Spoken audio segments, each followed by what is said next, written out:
Assalamualaikum warahmatullahi wabarakatuh. Saya Saputra Nugroho. Pertama-tama saya akan memanjatkan puji syukur kehadirat Allah Subhanahu wa taala karena telah memberikan nikmat iman, Islam dan kesehatan pada kita semua. Salawat serta salam senantiasa tercurah kepada Nabi Muhammad SAW, keluarga, sahabat dan pengikut hingga akhir zaman. Pada kesempatan kali ini, saya akan membahas sebuah tema yang sangat penting dalam kehidupan rumah tangga, yaitu sebab-sebab terjadinya talak. Kita akan mengupas berbagai faktor yang dapat menyebabkan perceraian, baik dari sudut pandang agama maupun sosial. Semoga video kali ini memberikan wawasan dan menjadi pelajaran bagi kita semua untuk menjaga keharmonisan dalam rumah tangga.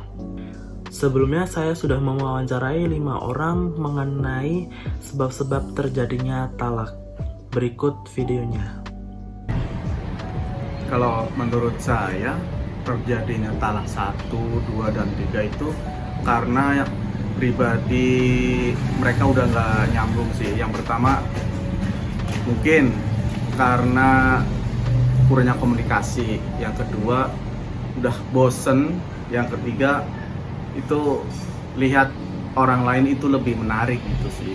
Yang pertama ya tadi kurang komunikasi, mungkin dari pulang kerjaan lagi capek-capeknya, terus istri ngomel-ngomel, suami emosi. Yang kedua bosen karena mungkin lihat istri di rumah pakaiannya itu nggak menghargai suami. Mungkin banyak di luar sana yang pakai seksi-seksi mengundang ya syahwat, tapi di rumah lihat istri mungkin pakainya daster karena mungkin udah capek dengan pekerjaan rumah, ya kan. Terus yang ketiga mungkin di luar sana banyak yang lebih menyehatkan pandangan mata gitu. Maksudnya pandangan mata tuh, wah lihat ini bening, giliran pulang ke rumah kucel dan kucel itu. Jadi akhirnya timbulnya masalah yang akhirnya si suami kadang menalak istrinya dengan mungkin tidak sengaja, tapi secara agama itu sah jadinya talak gitu. Menurut saya alasan dari talak itu sendiri, pertama itu ada kurangnya komunikasi. Biasanya itu disebabkan karena suami dan istri kayak mereka dua-duanya sama-sama bekerja gitu. Jadi waktu untuk bersamaan antara keduanya itu jadi kurang gitu. Terus juga masalah dari kurangnya komunikasi itu jadi mengakibatkan dua-duanya sama-sama nggak bisa, misalkan kayak suami istri ini jadi jarang komunikasi, terus juga kayak si istrinya atau suaminya kayak lupa akan kewajiban mereka kayak gitu, yang menyebabkan bisa menyebabkan talak dari sama suaminya. Terus juga satu lagi mungkin dari orang ketiga mungkin itu yang bisa orang juga gitu. Baik, terkait talak sendiri mungkin terdapat 3 ya, talak 1, 2, 3 yang berakhir perceraian. Mungkin menurut pendapat saya beberapa hal tersebut terjadi karena beberapa faktor. Mungkin yang ada 3 faktor yang berkesinambungan. Contohnya pertama ekonomi, kedua tidak memenuhi hak dan kewajiban, dan mungkin yang terakhir yang mungkin paling sering terjadi di saat sekarang yaitu tentang KDRT atau kekerasan dalam rumah tangga. Mengapa demikian? Mungkin terjadi karena pernikahan dilaksanakan bukan karena kesiapan secara mental dan fisik, tapi keinginan terhadap hubungan keduanya tersendiri tanpa memikirkan kedepannya bagaimana, seperti itu. Mungkin dari hal ekonomi, mungkin hal paling besar yang mungkin menyebabkan KDRT.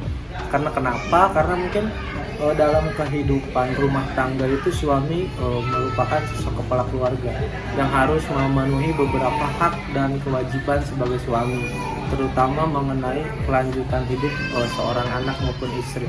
Kenapa demikian? Seorang istri pun berhak sebenarnya menuntut untuk terkait hak dan kewajiban kepada suami. Nah, kenapa istri menjadi rewel lah, marah-marah lah, emosi? Sebenarnya itu dalam bentuk wajar. Cuma banyak hal yang membuat dalam rumah tangga itu jadi masalah, di mana suaminya tidak menerima terkait komplainan terhadap suami tersendiri, kenapa terjadi emosi, hingga akhirnya terjadi beberapa kejadian seperti KDRT, kekerasan dalam rumah tangga. Mungkin bagi saya cukup sekian. Terima kasih. Nama saya Marwan, asal daerah Tasik. Terus awal mulanya kejadian talak itu karena istrinya kurang harmonis, lebih mementingkan kerjaan ya kalau istrinya bekerja. Terus mungkin suaminya sering keluar rumah, keluar malam lah gitu, sibuk bekerja. Perkenalkan, nama saya Aben. Perkenalkan, nama saya Ujang. Awal dari penyebab talak itu mungkin karena tidak adanya keharmonisan dari salah satu pihak, atau mungkin kekurangan ekonomi dan sebagainya. Kalau saya mungkin karena emang tidak kesesuaian perselingkuhan, jadinya ya saya memutuskan untuk talak.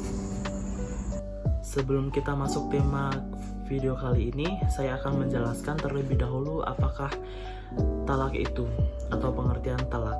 Talak adalah perbuatan yang dilakukan oleh suami untuk menceraikan istrinya dengan ucapan atau pernyataan tertentu, baik secara lisan maupun tulisan, sesuai dengan ketentuan syariat Islam.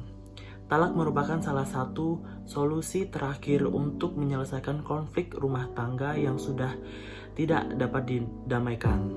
Dalam Islam, talak diatur dengan aturan yang jelas dan memiliki tujuan untuk melindungi hak-hak suami, istri, serta anak-anak agar tidak terjadi ketidakadilan.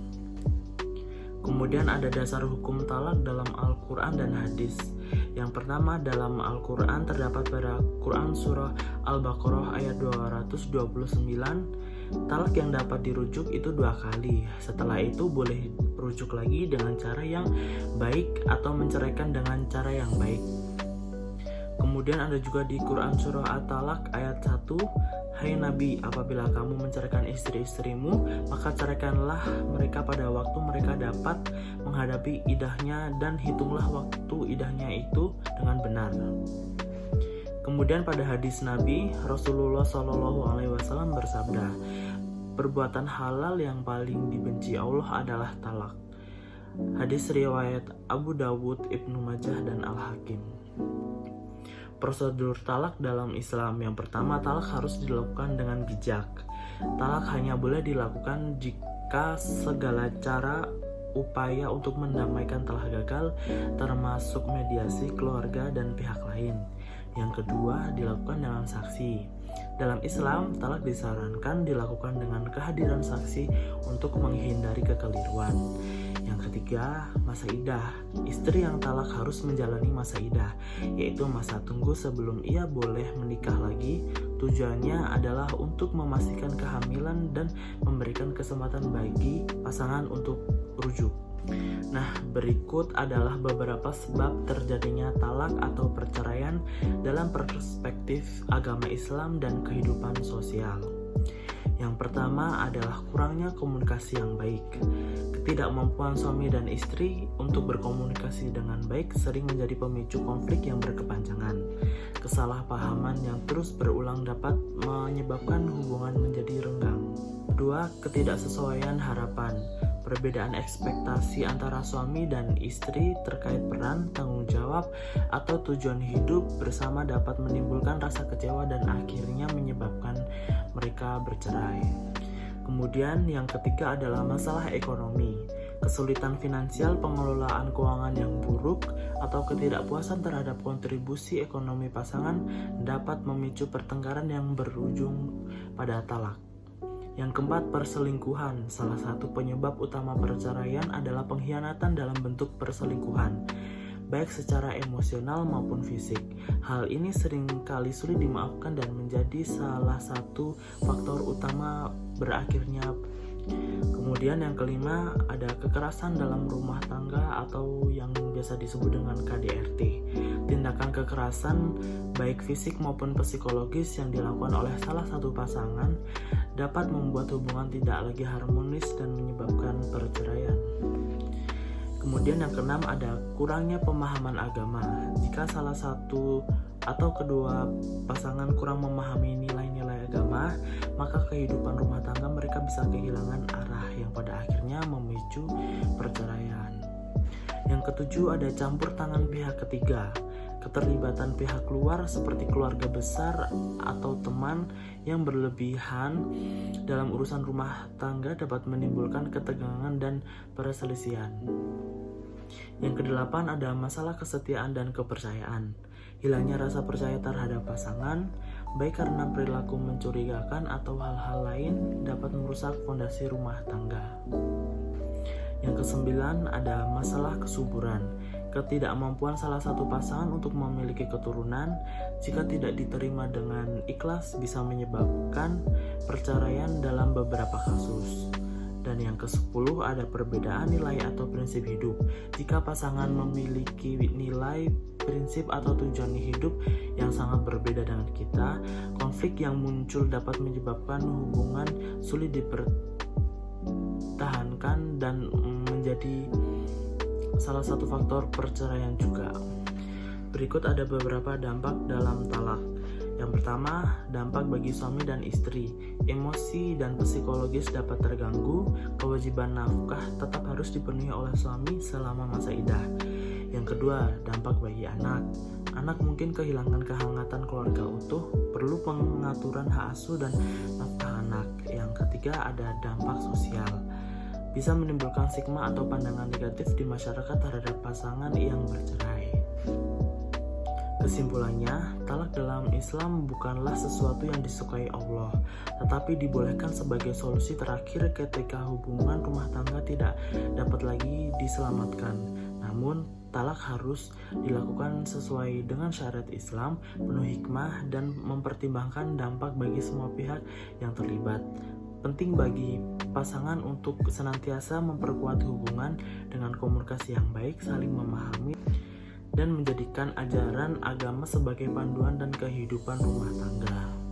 Sekian yang bisa dapat saya sampaikan. Jika ada kurangnya saya mohon maaf. Terima kasih yang sudah menonton. Saya tutup. Wassalamualaikum warahmatullahi wabarakatuh.